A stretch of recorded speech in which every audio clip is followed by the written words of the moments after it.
Grow CFO is where finance leaders grow together. Join thousands of like-minded professionals using Grow CFO to access the combined knowledge and experience of the finance leader community. You can join us today at growcfo.net. Hello and welcome to the Grow CFO Show. I'm your host, Kevin Appleby, and today we're talking about automation. And with me, I've got Timothée Clement. Now, Timothée, can you introduce yourself and tell me who you are? Hi, Kevin. So I'm Timothée. I'm in charge of Agicap in the UK and Ireland. So Agicap is a cash flow management software that we'll discuss in a bit more details. I come from a business background, originally from France. You can probably tell from my accent. I've been studying business and then working in strategy consulting for a few years before joining Agicap to help them in their international expansion across Europe, and now fully focused on the UK and Ireland markets. Brilliant. So, Agicap, what exactly does Agicap do?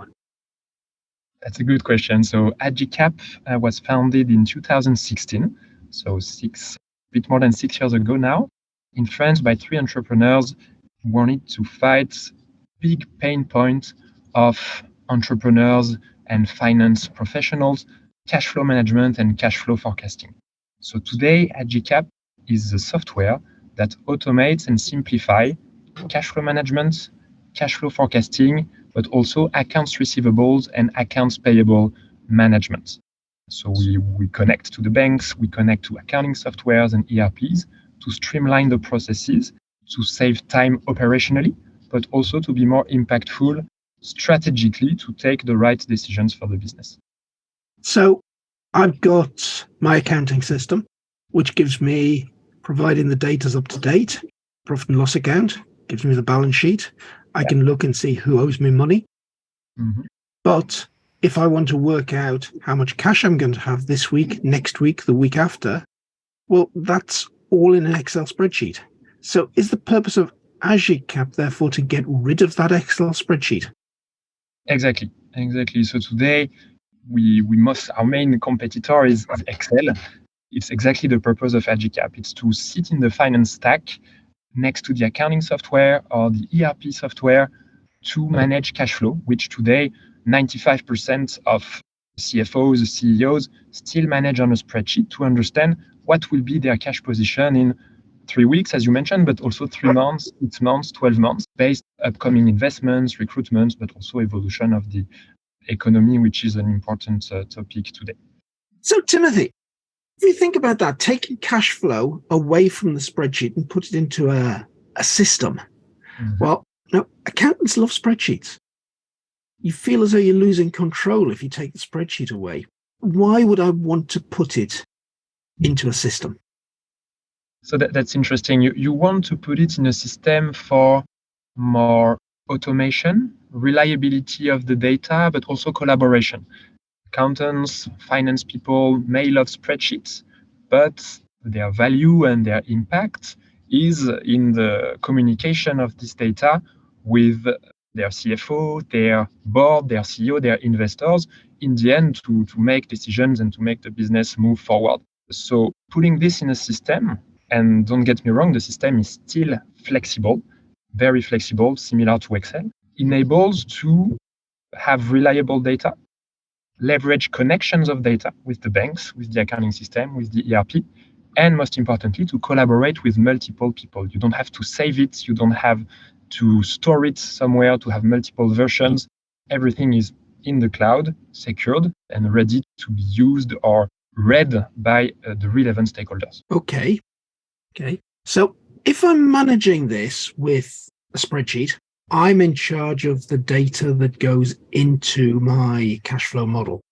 So I can update it in a controlled way, and I can understand what my assumptions are. Now, if I put this into a system and it's interfacing to the accounting system, it's interfacing to the banks, does that mean that it, rather than me updating it at, say, every Monday morning or something like that, does this mean that the system is updating from those data sources in real time? Exactly. So Agicap will be updating in real time 2 main elements. The actuals, so so your real-time cash flow and your historical cash flow thanks to the bank transactions. It's the first part. And we'll also update your upcoming payments that have a due date, so invoices, purchase orders, sales orders that you have in your accounting systems or your ERP. This will be completely automated and updated every day automatically. Now, you still have, as a user, the full control of anything else, the rest of the forecast. You can modelize formulas, you can create scenarios, budgets into the software, and you can update them as you go, reforecast every week, every month, at the beginning of the year. So you have not only a forecast that you update, that you leverage different sources from. As you can import a PNL, you can import data from Google Sheets or even from Excel if you still have complex models outside. But you can compare it and refine it at all times with the real-time data of the actuals and your ERP or accounting software. That in some ways sounds fantastic because as soon as you put a cash flow together, that you've made some assumptions on when transactions will happen. Percent of the time, the transactions won't happen at the exact time you thought they were going to. So having a model that effectively then updates straight away as soon as a debt is paid, a supplier is paid, which may not be quite when you forecast them. And normally you'd put a cash flow model together and assume all your creditors on average will take 45 days to pay you, for example. Some will, some won't. An assumption that the timescale you're going to pay for purchases. Now, some things will be required to be paid for a lot faster for certain reasons. So the fact that those transactions are going through in real time is going to make a big difference to the accuracy of the data. But at the same time, if I'm interfacing from my accounting system, doesn't that put a new need to make sure that the accounts are really, really up to date? Otherwise, my forecast is going to be wrong. You have different options to have this data updated. It can be updated through the accounting system. So as the accounting system is updated with the due dates, it will automatically reflect in Agicap. But you can also make those assumptions and those updates directly in Agicap. It means that you can create scenarios for invoices being pushed by 15 days or 30 days. Yes. You also have an accounts receivable solution where you send reminders to your clients who do not pay you in time automatically. And the due dates of the invoices will also be automatically updated if they are pushed, if they are not paid, directly within Agicap, not necessarily from the accounting software. So you have the two options. Either all the work that is done in the accounting software will reflect in Agicap, but you can also have work and projections and updates directly done in Agicap for this purpose, and never have double work, of course. Okay, sounds fantastic. I'm always intrigued to find the ways that automation and tech are really, really helping us as finance leaders. And I think one of the observations we've made as Grow CFO for 2023 is that tech will be moving incredibly fast. And even though there might be step changes in the finance function, they're probably not keeping pace with the tech that's available. So I'm thinking, if I'm back in the world of spreadsheets, I know I need to do something about my cash flow forecasting. I can do it better. Well, what sort of transformation do I need to go through? Where do I start? You mean from the Agicap perspective or in general for adopting new technology? From the Agicap perspective or from in general, taking on this type of technology, where am I going to start? Let's use Agicap as an example. Where am I going to start? And that's a good idea to start from a general perspective, because I think, correct me if I'm wrong, today most finance professionals already use an accounting software. Very rarely seen companies that don't have Xero or NetSuite or QuickBooks implemented. So I think, and especially in the UK and Irish markets that are quite mature from a software perspective already, finance professionals already used at least on parts of their finance stack to use softwares and technology. Do you agree with this? Yeah, I agree. But there's a lot of smaller companies that haven't gone very far beyond having exactly. Just so the accounting software is the first one, the most logical one, where you directly see the the Yes. benefit, of course, compared to manual work for collaboration as well. But then moving to more other advanced solutions in payment processing, for example, accounts receivable collection, or cash flow management and forecasting, you go indeed a step further because you cover another topic that might be slightly more complex, that start to touch on topics of decision making, board level, investor, financing, for example, that are more critical in a way, business wise. So you need to get I think the first step is to have the confidence that it's secure.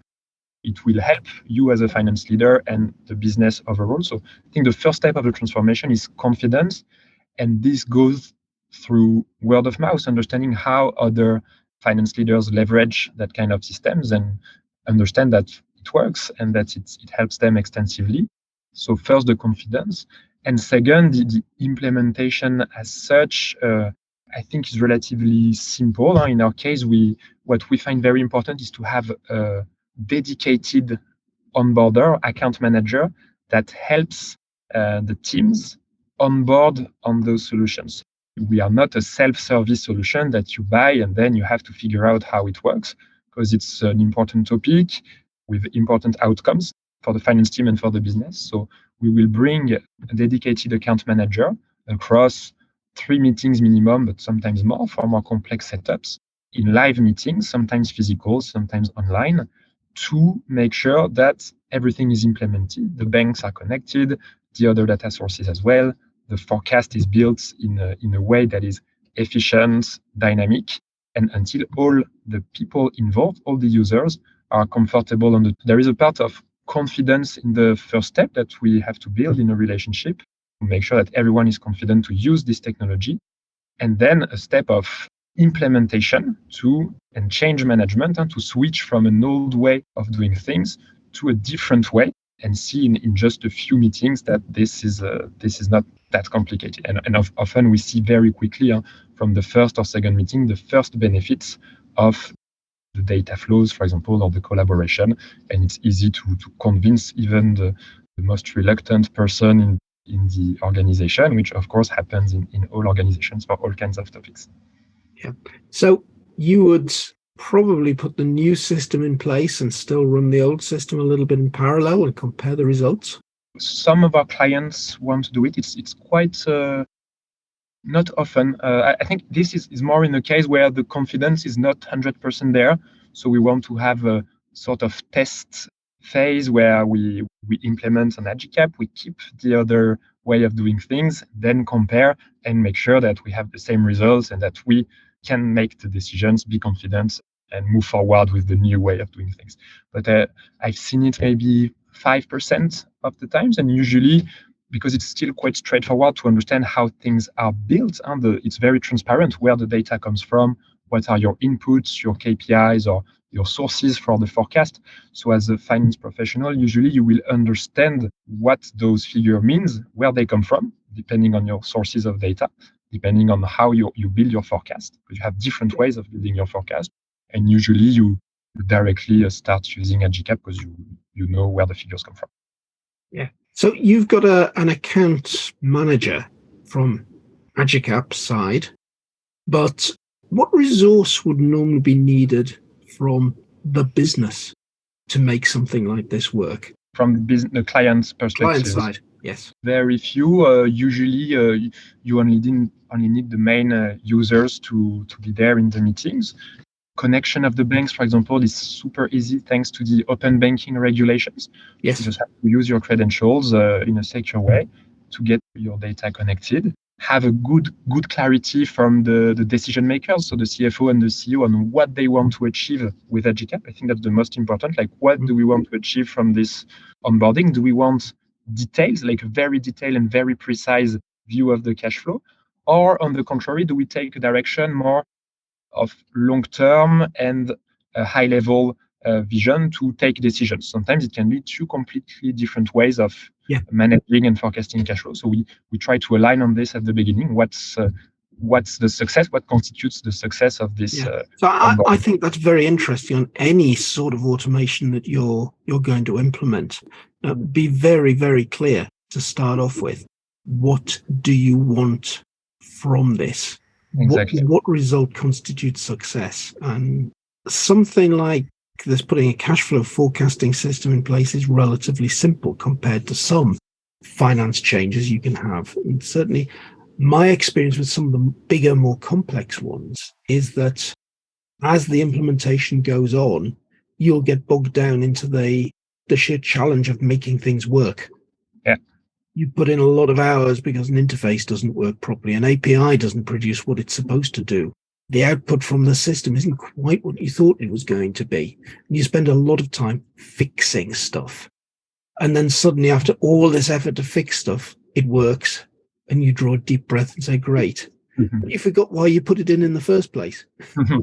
Exactly. So you need this, you need this line of this health line on what you want to achieve. So I think very, very, very important first lesson. What do you want out of this system? What constitutes success for you as a business? And this often comes from the first part of the implementation is really to get to know the business industry that we are operating in, to make sure that as account managers, we understand the business background of the activity. So how the cash is flowing from a strict perspective in terms of payment terms, business challenges, priorities for the year or the coming years.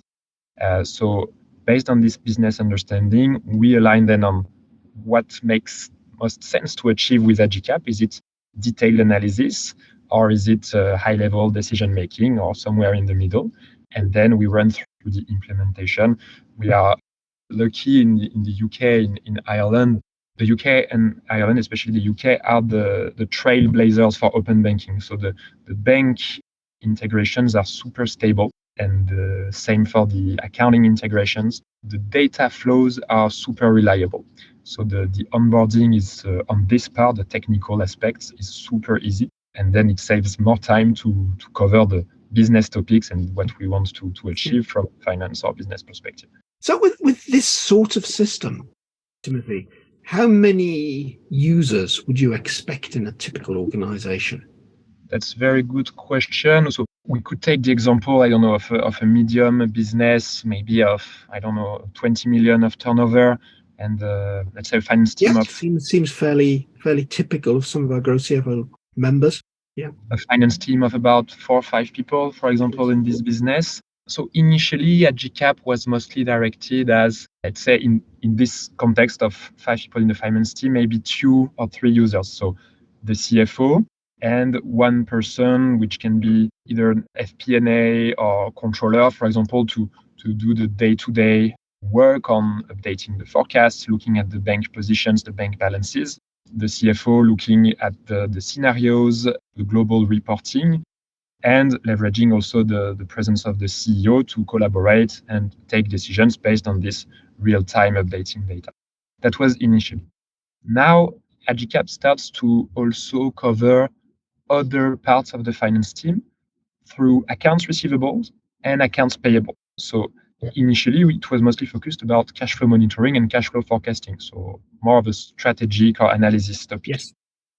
Now we have 2 new product lines. So with Cash Collect on the accounts receivable side, we can have an understanding of when our clients are due to pay and how we want to follow up with them with automated or custom reminders before the due date, during the due date, and after when they are late.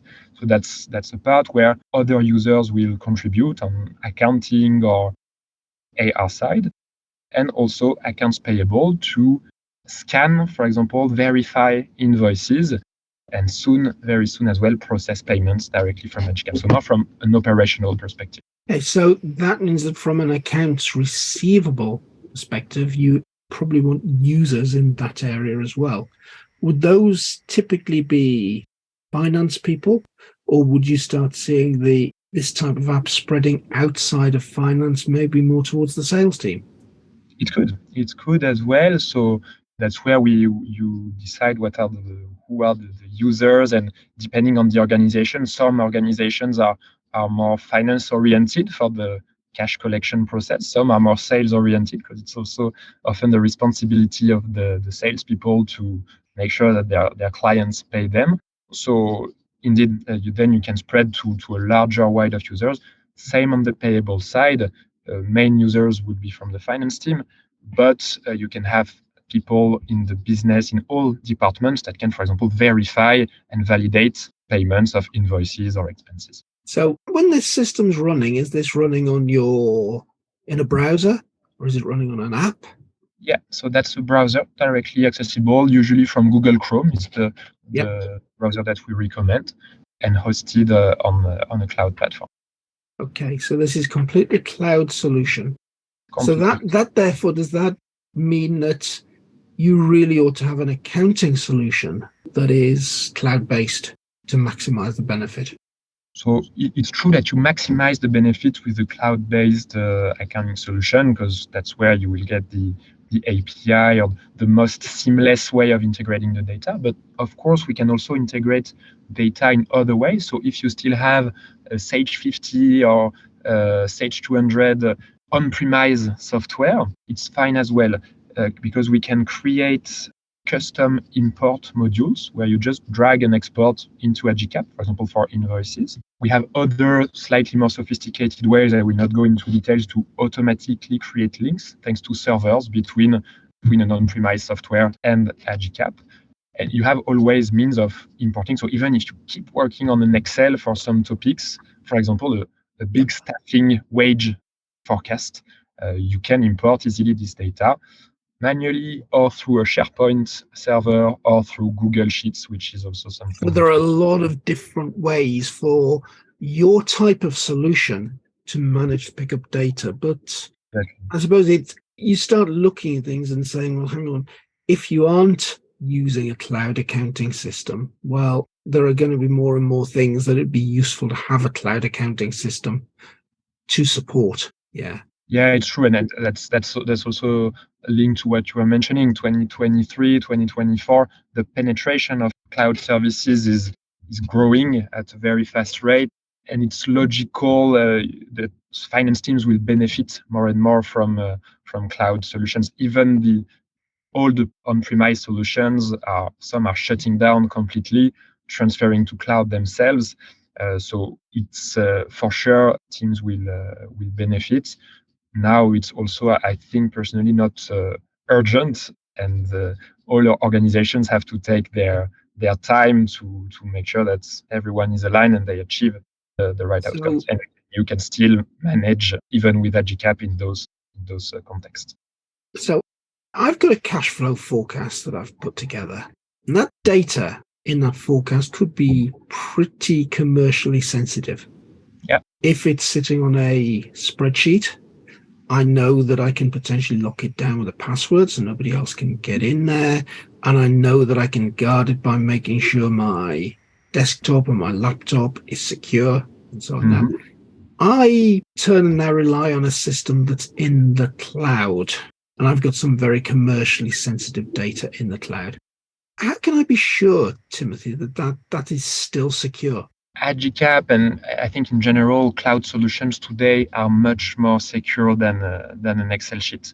Cloud solutions now run on very high standards of encryption, especially when we treat financial and cash data. So the encryption standards, the ISO rules are very strong, and you can read on all softwares, so including Agicap, but most softwares, the security rules that they have in place directly publicly on their website to understand how it works.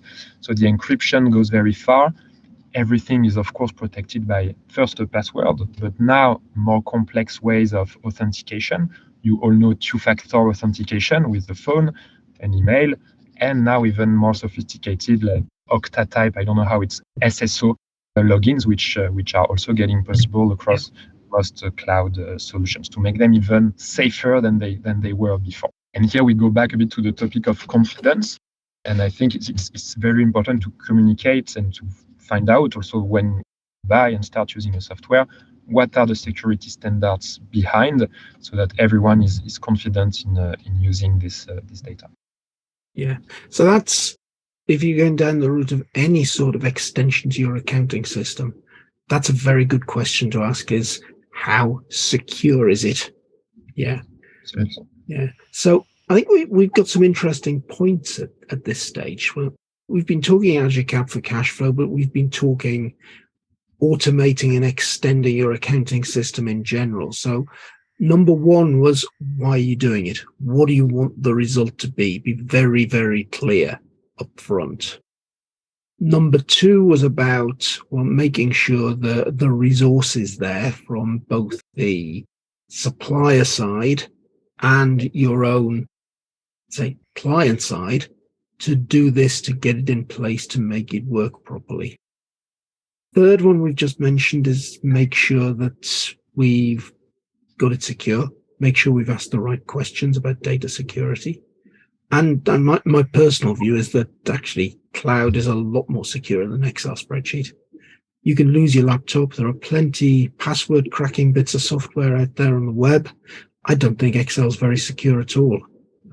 We've probably all heard the scandals on the news about the defense consultant that left their laptop in the back of a taxi or something like that. Yeah, Absolutely. yeah. You can't leave your cloud server in the back of a taxi. Training. What sort of training do I need to give to people when I'm putting something like this in? You mean as part of my finance team? Well, yes. As part of, say, I'm running the finance team and I've put in a solution like Agicap. How much training do I potentially need to give people? To me, on your side as a CFO, for example, you don't have to build or run any trainings, because we will provide it in the onboarding phase. Okay. The finance skills are already there. Finance skills, even if they were on a spreadsheet, they are already there. Maybe it can be improved, but that's another topic. However, the switch to the software, so we have our account managers are cash flow experts. They know the topics also in a lot of details. So we'll be able to take you hand in hand to discover how to switch from the manual way to the automated way. And as discussed before, it's quite straightforward, because you get trained on using the platform, on what things mean, where the inputs go, how the data flows. But you know what are your inputs, you know what is your business, how it operates. Your account manager also knows it, because he discussed it in the beginning, to understand your business and to understand what you want to achieve. So it's it's an onboarding and training at the same time. So it's not only a setup, like a technical setup of making connections and building things together. It's also at the same time a training on the platform that we provide, and that you as a finance leader don't have to provide. More in the long run, maybe in some part of change management, mostly. Maybe it can be one topic that can be brought on the business. Yeah. Do you find that you need to change what many people that are outside of finance are doing when you implement this sort of thing?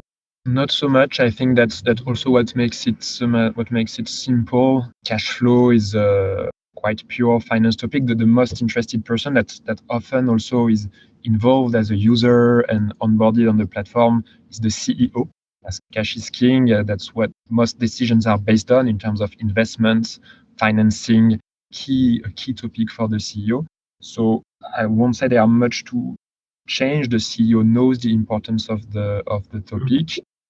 I think sometimes it can be it's more a question of alignment. Yeah, what do we want to achieve? Are we looking at a very detailed accounting view of topics where we want to analytically analyze the data, or more of a strategical and decision-making view of a long-term cash flow with decisions to be made on scenario, for example? Yeah, and it could be either of those or a combination of those. Could be Exactly. the answer. Yeah, exactly. Yeah. So I wouldn't expect the CEO to be getting involved in detail, but you'd certainly have him there or her there giving their view. Exactly, giving their view, basically asking the finance team to provide the reliable and up-to-date data that the board needs to make decisions, investment decisions, financing decisions, opening a new revenue stream decision, for example, and make it easier for the finance team to put those scenarios, those forecasts together, so they can focus also on where they really add value through the understanding of this business, through the understanding of those finance topics in detail, bring the right information at the right time, to the decision makers. Timothy, that has been fascinating. Now, I think a final question is, presumably you've been involved in hundreds of implementations rather than tens of implementations. Yeah. Now, putting a solution in like this, how big a change do you think it makes in the business? So it can be very straightforward. The direct impact that you get usually is hours of time saved in your finance team compared to manual work. So it depends on the setups and the previous ways of doing things, but you can save 50% or more of manual updates of the cash flow, manual reporting on the cash balances, for example. So saving time is the first change that you can expect directly. Second change is, and here we are touching on more strategic topics, you can, because you understand better your cash flow, you can save costs, especially in the current context. Traditional example that we often have is reducing bank fees. You understand better the bank fees that you pay, so you can renegotiate them with your banks. Same on the financing topics. Because you understand where your cash flow is today, and because you have a better visibility on where it will be in 3, 6, or 12 months, you may need to resort less to short-term financing, for example, like invoice finance or credit lines. You can save a lot of money on resorting less to those expensive financing methods to get a buffer of cash, because you have a finer understanding on where the limit lies for your business. So saving costs, saving time, and on a more positive note, collecting more cash as well, because you have a better follow-up on your clients, and maybe you have less unpaid receivables, and in the end, more reliability and collaboration to take the right decisions. Brilliant. So it sounds as though there are multiple reasons for having a system like this. And I would say for any system that you're going to look at that's going to supplement your accounting system, and think about it in those terms. Number one is, what is it going to save you in terms of time from your accounting team? Because if we're talking about the sort of time that's saved, it's fairly boring, mundane, routine type of job that isn't high skill, it isn't highly rewarding, and we're getting rid of that. And we can use the time that we've saved into much more value-added activity. So which could be anything in finance. And I suppose one of the things you should be thinking about as you implement a system like this, we talked briefly about training in the context of the solution you're putting in, but think as well about how are you going to use that time you've just freed up? Do the people whose time you've freed up need some new skills, some new training, some more encouragement, some redirecting into doing other more value-added things? How are you going to maximize that time that's been freed up? Because freed up time, so great, they go spend time out drinking an extra cup of coffee at the coffee machine, but they could be doing something a lot more useful. And that's where we don't know enough about the finance team and how it operates, and that's where probably the impact comes from the finance leader, to see what he will gain from it and how he wants to make his team as efficient as possible to achieve the results asked by the CEO or the board. And so you have different ways of looking at it. You can do, because you have more time, you can do things better. So on Agicap, for example, you used to spend a lot of time on putting data together to have a basic report. Now you reduce the time of putting the data together, you erase it because it's there. So you have time to create a much better forecast, much more advanced or refined with more scenarios. Instead of 2 or instead of 1 scenario, you can build more, and you can bring more visibility, more insight into the business, maybe more analysis, so new dashboards that bring another way at looking at things compared to the blank 1 scenario spreadsheet that you spent 1 week to put together every month before. So that one way is to do things better, go further, be more efficient. Another way is also to focus on other topics, other projects not started yet. And I know everyone is busy, so needs to choose. This is it. And this is, I think, another reason why you need to be clear in any sort of systems implementation like this is what your objectives are. Is your objective to save 3 people 2 days effort so they can go do another project? Or is your objective to use that extra 2 days you've got to go better and deeper into the thing that this system is going to do for you? Exactly. And the right answer, there is no right answer. It's very personal down to your organization. Exactly. So you need to think it through. What do you want your finance team to achieve? So I think thinking about 2023, we know there's going to be lots more opportunity to automate. We know that people will be wanting to take days out of month-end processes, will want to be putting better information in front of their board. We know that capital is going to be tight. We know that fundraising will be more difficult than it's been in the past, and having a grip on your cash is going to be important. Knowing how much cash runway you've got might be more important than it's ever been. So lots and lots of things to think of, I think, as a result of what we've been chatting about, Timothy. Absolutely. So, Timothy, thank you for being this week's guest on the Grow CFO Show. Thank you, Kevin.